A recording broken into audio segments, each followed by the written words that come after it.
Shalom. Ya, sekali lagi shalom. Selamat sore untuk kita semua. Haleluya, biarlah kita sama-sama mau datang dengan sungguh-sungguh untuk kita mau memuji, memuliakan nama Tuhan. Sebab kita punya Tuhan yang dahsyat, rohnya menyala-nyala dalam kehidupan kita. Amin, mari sama-sama saya mengajak kita semua untuk berdoa. Kita menyerahkan ibadah kita sore hari ini. Bapa, saat ini Tuhan, kami datang dengan kesungguhan hati kami untuk kami mau menyembah-Mu, untuk kami mau memuji kebesaran kasih-Mu dalam kehidupan kami ya Bapa. Kami menyerahkan ibadah kami sepenuhnya ke dalam tangan kasih-Mu. Biarlah Tuhan yang menolong ibadah kami, biarlah Tuhan yang memimpin ibadah kami. Terima kasih Tuhan, terima kasih. Berikan kami sukacita yang besar untuk kami mau memuji, memuliakan nama-Mu Tuhan. Terima kasih Tuhan, terima kasih. Haleluya, amin. Biarlah saat ini kita mau datang untuk menyembah Tuhan, menyembah Allah yang kudus.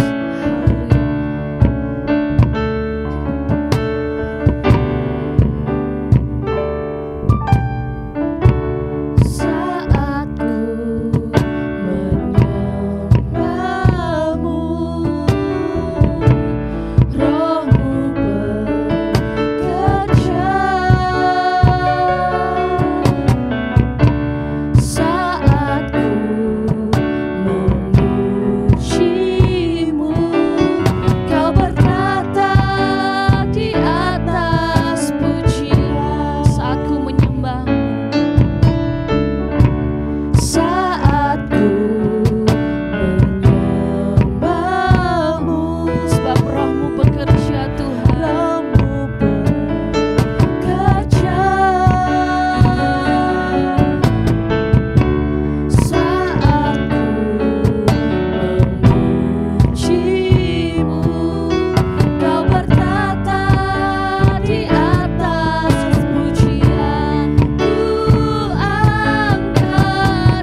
sebab hanya Engkau yang layak kami sembah Tuhan. Saat ku sembah, ku puji-Mu, ku rasakan kehadiran-Mu Tuhan. Ku angkat hati. Haleluya Yesus. ku pandang kekudusan-Mu. Saat ku sembah, Saat ku sembah, ku puji-Mu, ku rasakan kehadiran-Mu Tuhan. Ku angkat hatiku ya Yesus. pandang Kekudusan-Mu kami mau sembahkan. Saat ku sembah, ku puji-Mu, ku rasakan kehadiran-Mu Tuhan. Ku rasakan kehadiran-Mu Tuhan. Ku rasakan kehadiran-Mu Tuhan. Amin Tuhan, kami rasakan hadiran-Mu saat ini menjamah setiap kami, mengurapi setiap kami Tuhan. Oleh karena itu kami mau lebih lagi bersuka cita, memuji, memuliakan nama-Mu ya Bapa. Terima kasih Tuhan, terima kasih. Haleluya. Amin. Haleluya, biarlah roh Tuhan yang menyatukan kehidupan kita. Satukanlah roh kami ya Tuhan.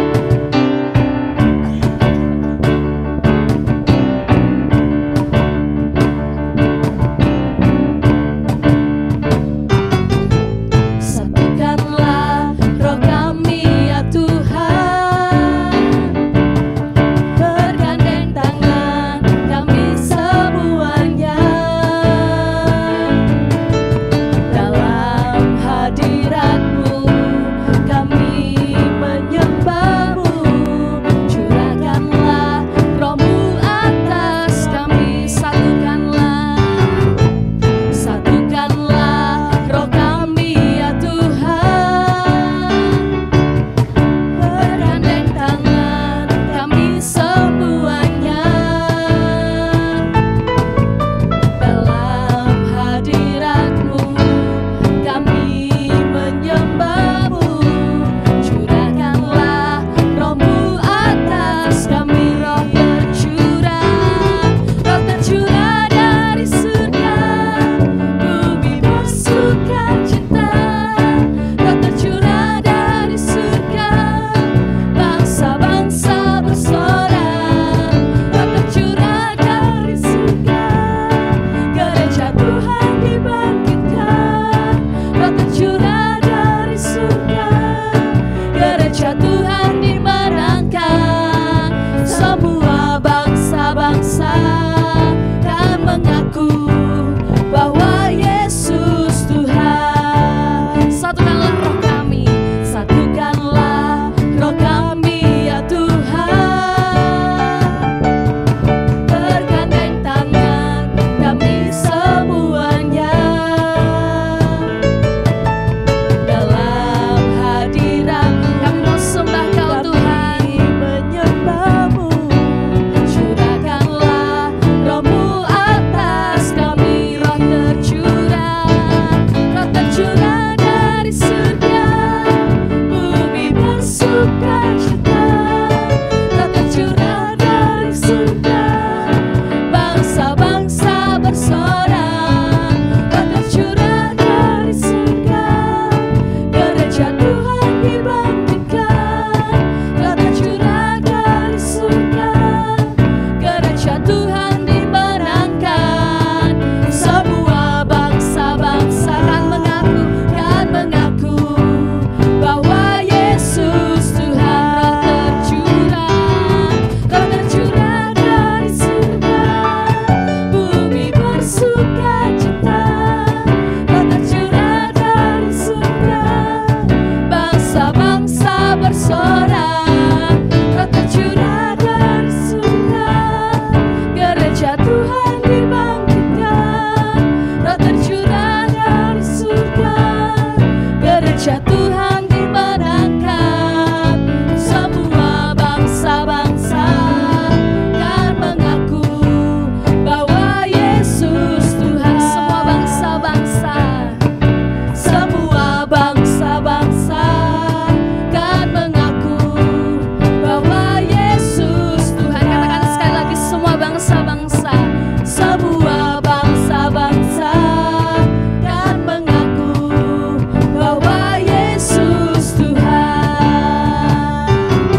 bangsa mengaku bahwa Yesus Kristus adalah Tuhan kita. Biarlah hati kita senantiasa percaya bahwa Yesus juru keselamatan dalam kehidupan kita. Haleluya.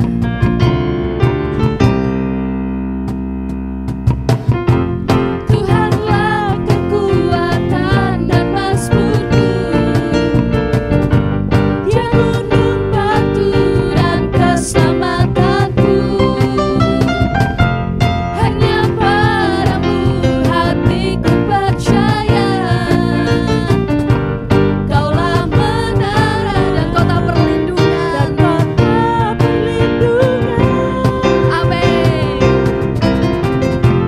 Ku mau selalu bersyukur sebab cintamu padaku takkan pernah berubah.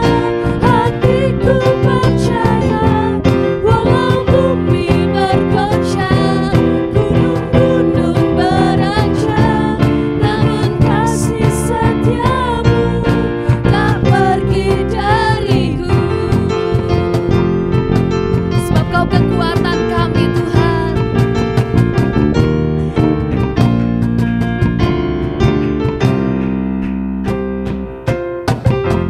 Tuhanlah kekuatan dan mazmurku,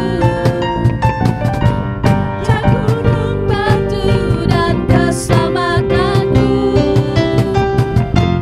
Hanya padamu hatiku percaya, Sebab Kau menara kami. Kaulah menara Kau kota perlindungan kami Tuhan. perlindungan. Sama-sama naikkan syukur kita.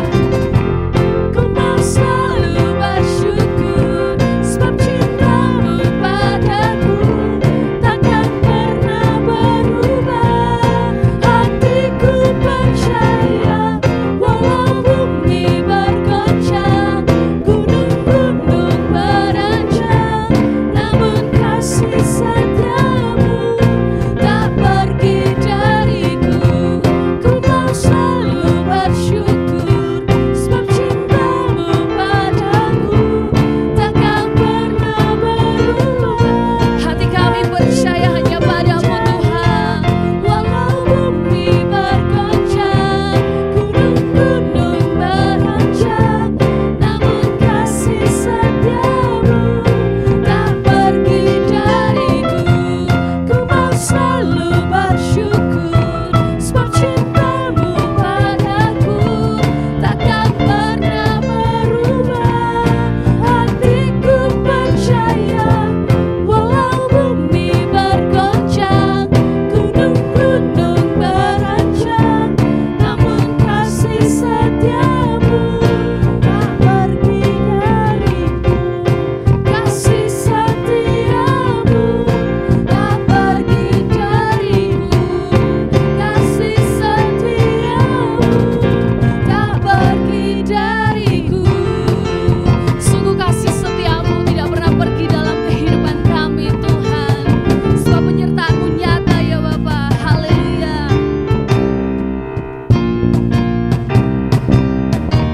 Haleluya. Mari sama-sama kita mau menyatakan hati kita mau terus percaya kepada Allah yang benar, Allah yang penuh kasih, Allah yang penuh roh. Bila pada saat ini kita mau membuka hati kita, menerima lawatan Tuhan, menerima firman Tuhan.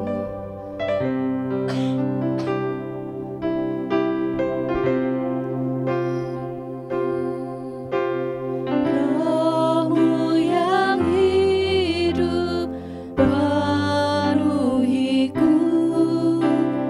mengalir dalamku. Jiwaku tenang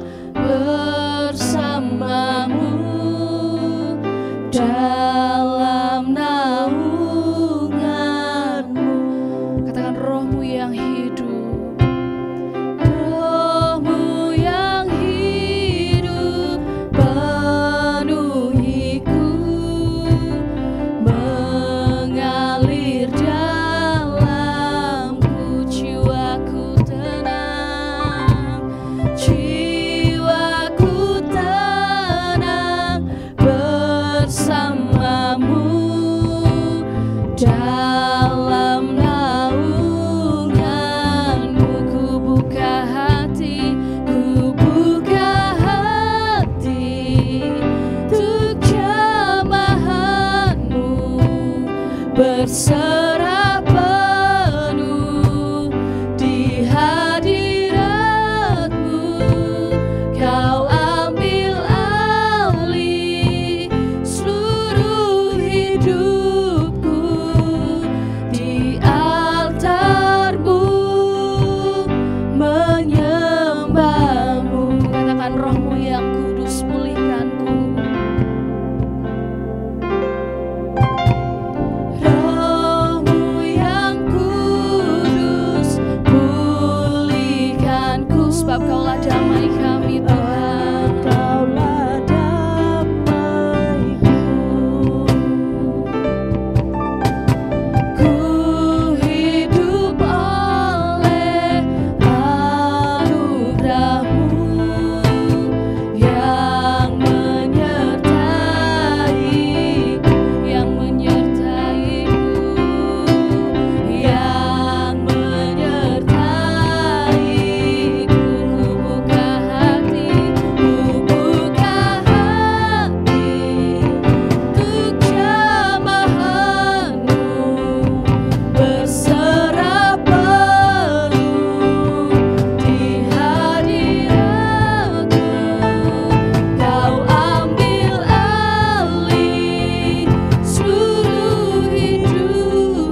Setiap kami mau membuka hati kami untuk jamahan-Mu Tuhan.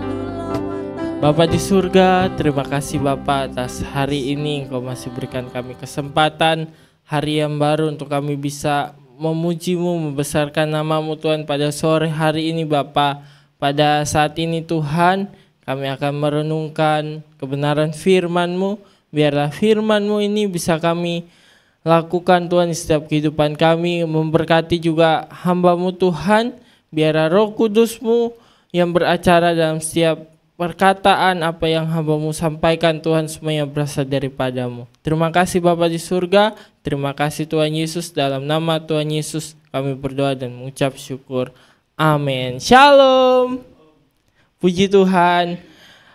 Hari ini ya, mungkin apa yang saya bagikan hari ini itu bukan suatu hal yang baru ya.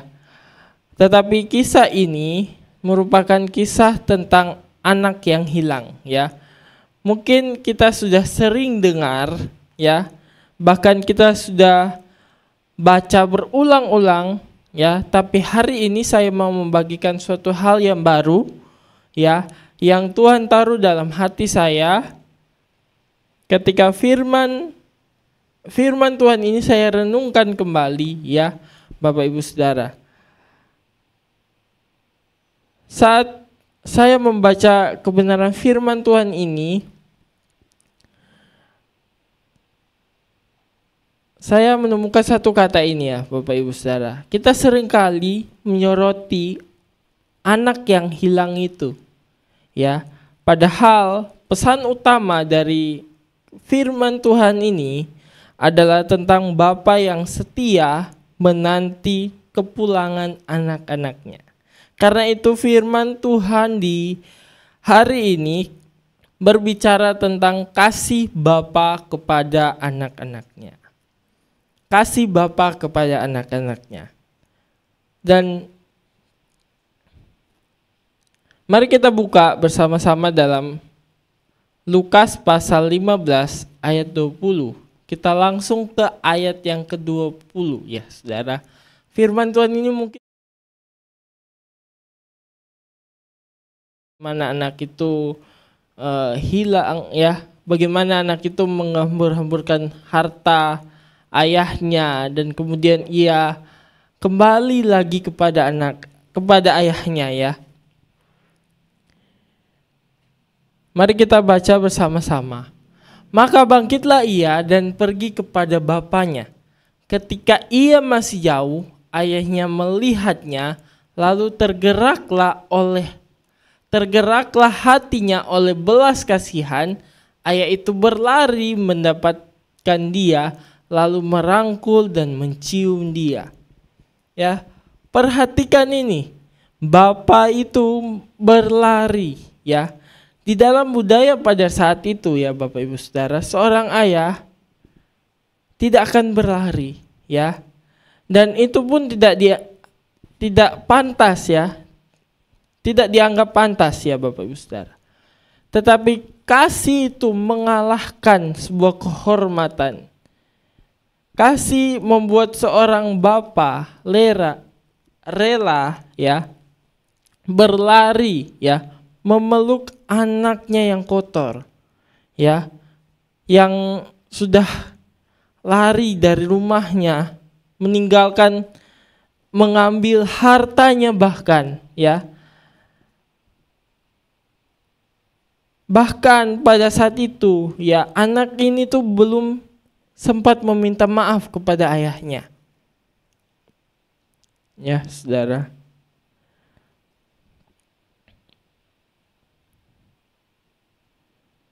Saudara, bukankah itu gambaran kasih Tuhan kepada setiap kita? Berapa kali kita menjauh darinya? Berapa kali hari-hari ini tuh kita memilih jalan sendiri? Ya. Berapa kali kita bisa mengatur kehidupan kita ini tanpa Tuhan, ya. Namun Bapak Ibu Saudara, setiap kita kembali kepada Bapa, ya, setiap kita kembali kepada Tuhan, Bapa selalu menyambut kita dengan tangan yang terbuka. Amin, saudara. Saya pribadi pernah merasa di titik itu, saudara. Ketika saya ada di Jakarta, saya merantau, situ saya merasa sendiri. Ketika saya kuliah, padahal kuliah teologi Bapak Ibu Saudara, sebetulnya itu udah belajar gitu ya. Tapi Tuhan izinkan saya untuk saya mengalami itu, supaya saya bisa merasakan kasih Bapa dalam hidup saya. Saya waktu itu merasa nol. Saya menangis sendiri, padahal teman-teman di kamar saya itu ada 12 orang Bapak Ibu Saudara. Tapi saya itu merasa sendiri, merasa tidak layak lah. Tapi di saat itulah Tuhan itu yang saya kenal bukan hanya Allah yang berkuasa, melainkan Dia Bapa yang lembut dan penuh belas kasihan. Ya Bapak Ibu Saudara.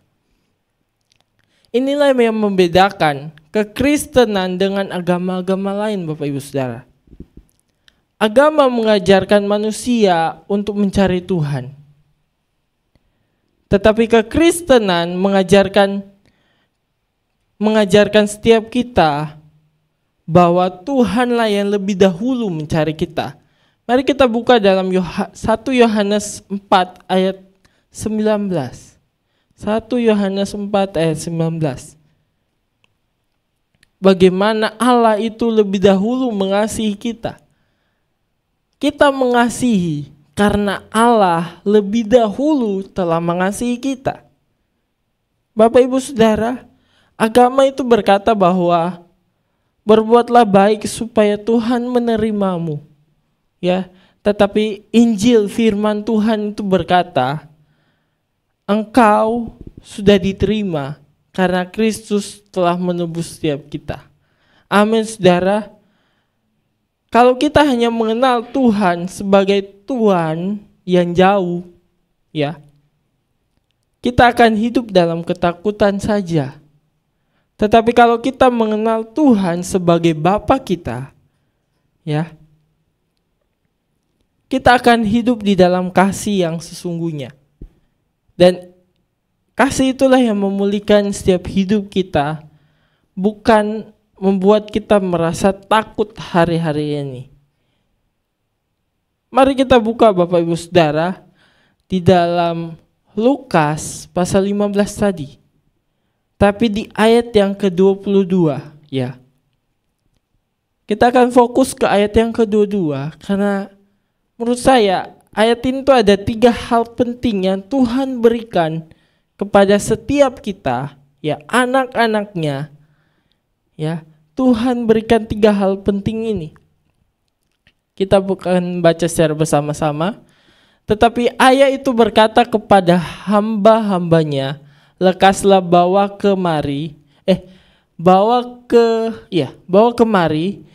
jubah yang terbaik, pakaikanlah itu kepadanya, dan kenakanlah cincin pada jarinya dan sepatu pada kakinya. Bapak Ibu Saudara, ini menarik. Firman Tuhan ini menarik. Ya.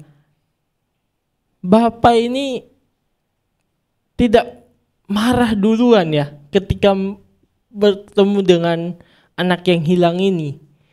Bapak ini enggak marah dulu, tapi Bapak ini malah memberikan pakaian yang terbaik, jubah yang terbaik, ya. Kemudian cincin, kemudian sepatu pada kakinya. Apa maksud dari jubah, ya? Jubah, kemudian cincin, dan juga sepatu, Bapak Ibu Saudara. Ada 3 bagian di sini. Yang pertama itu jubah. Jubah ini merupakan simbol kasih dan kebenaran Bapa. Ya. Lekas bawakan jubah yang terbaik dan pakaikanlah kepadanya. Bapa tidak hanya memeluk anak itu, tapi ia langsung memakaikan jubah yang terbaik, ya. Jubah adalah lambang kehormatan, penerimaan dan juga identitas baru. Amin Bapak Ibu Saudara. Di dalam Yesaya 61 ayat 10 berkata, Yesaya 61 ayat 10,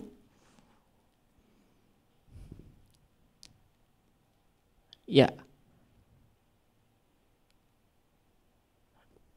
61, Yesaya 61 ayat 10.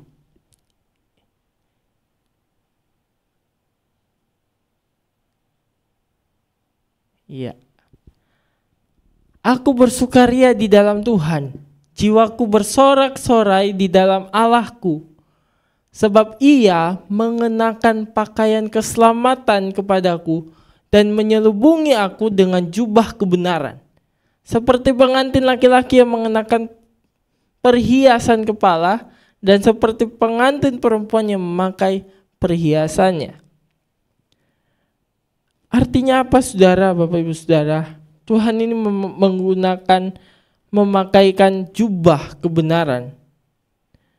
Ketika kita sudah kembali kepada Tuhan, Dia tidak hanya mengampuni kehidupan kita, tapi Dia juga menutupi masa lalu kita dengan kasih-Nya. Amin saudara. Bapa tidak ingin kita hidup dalam rasa malu, ya. Dia ingin kita berjalan dengan jubah yang baru, yaitu jubah kebenaran Kristus. Di dalam jubah itu menandakan yang lama sudah berlalu, yang baru sudah datang. Amin saudara. Kemudian ketika kita sudah membahas tentang jubah, mari kita lihat cincin, ya Bapak Ibu Saudara. Kita lihat ke ayat yang tadi, Lukas 15 ayat 22 bagian B. Kenakan juga cincin pada jarinya. Lukas 15 ayat 22 bagian B, ya. Ya Bapak Ibu Saudara. Cincin dalam budaya itu bukanlah hanya sebagai perhiasan, ya. Perhiasan biasa saja, tetapi itu adalah lambang otoritasnya Tuhan. Ya. Seorang anak yang diberikan cincin dari ayahnya berarti sebuah kepercayaan, ya, dan kuasa untuk bertindak, ya, atas nama keluarga, atas nama orang yang memberikan cincin itu kepadanya. Begitu juga dengan kita Bapak Ibu Saudara. Ketika kita menerima Roh Kudus, ya, kita dimateraikan sebagai anak-anak Allah yang sah, Bapak Ibu Saudara. Dalam Efesus 1 ayat 13 sampai ayat yang ke-14. Mari kita baca Efesus 1 ayat 13 sampai 14 supaya kita bisa mengetahui, ya.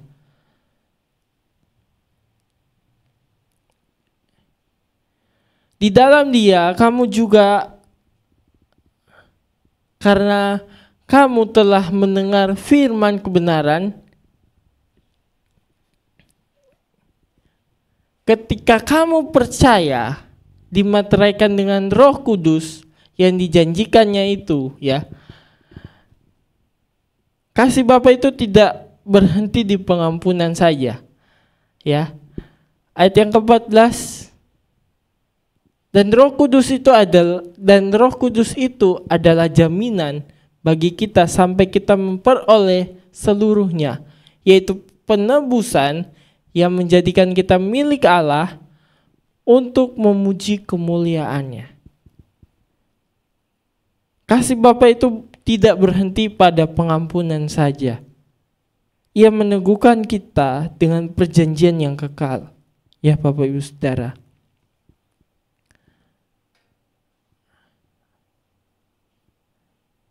Mari kita lihat, ya, firman Tuhan yang mendukung, ya, di dalam Yeremia 31 ayat 3. Kasih Bapa itu tidak berhenti pada pengampunan saja, tetapi ia meneguhkan dengan perjanjian yang kekal. Ya Bapak Ibu Saudara. Dari jauh Tuhan menampakkan dirinya kepadanya. Aku mengasihi engkau dengan kasih yang kekal. Sebab itu aku melanjutkan kasih setiaku kepadamu. Ya. Artinya tidak ada yang bisa mencabut kasih Bapa daripada hidup kita. Sekalipun kita jatuh ya. Tapi kasih itu tetap ada dan menunggu kita kembali. Ya Bapak Ibu Saudara. Kemudian apa yang Tuhan janjikan kepada kita? Selain cincin dan juga jubah, apa yang Tuhan berikan kepada setiap kita hari-hari ini? Tuhan memberikan kita sepatu. Di ayat Lukas 15 ayat 22. Lukas 15 ayat 22. Dan sepatu pada kakinya ya. Bagian C ya. Kenakanlah cincin pada jarinya dan sepatu pada kakinya.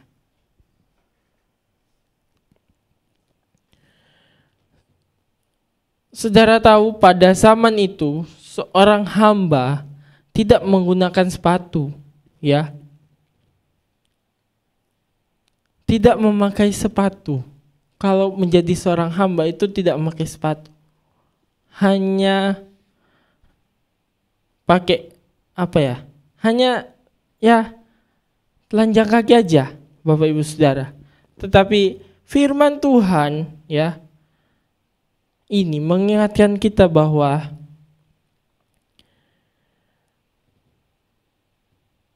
Bapa memakaikan sepatu itu berarti bahwa engkau bukan lagi hamba, tapi engkau adalah anak-anak Tuhan. Amin, saudara. Sepatu melambangkan kebebasan dan arah hidup yang baru. Ya. Dalam Yohanes 14 ayat 6, akulah jalan dan kebenaran dan hidup. Ya. Ayat ini kita hafal dan juga Paulus menulis. Ya. Dalam Efesus pasal 6 ayat 15 ya. Kakimu berkasutkan kerelaan untuk memberitakan Injil damai sejahtera. Sepatu itu bukan hanya untuk berdiri saja, tetapi untuk berjalan. Artinya, setelah Tuhan memulihkan kehidupan kita, Dia mau untuk kita melangkah kembali, bukan pada masa lalu kita, tetapi pergi ya pada panggilan yang baru dalam setiap kehidupan kita.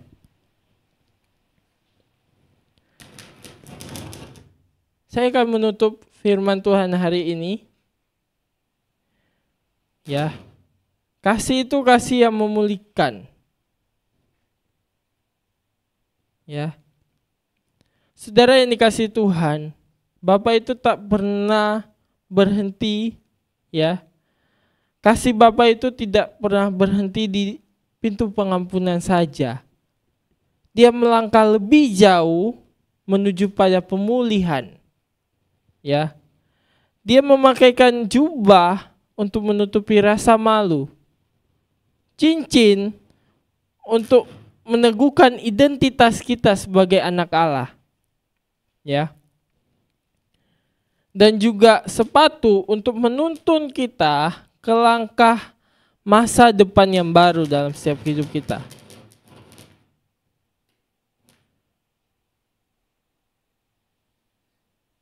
Mari kita buka dalam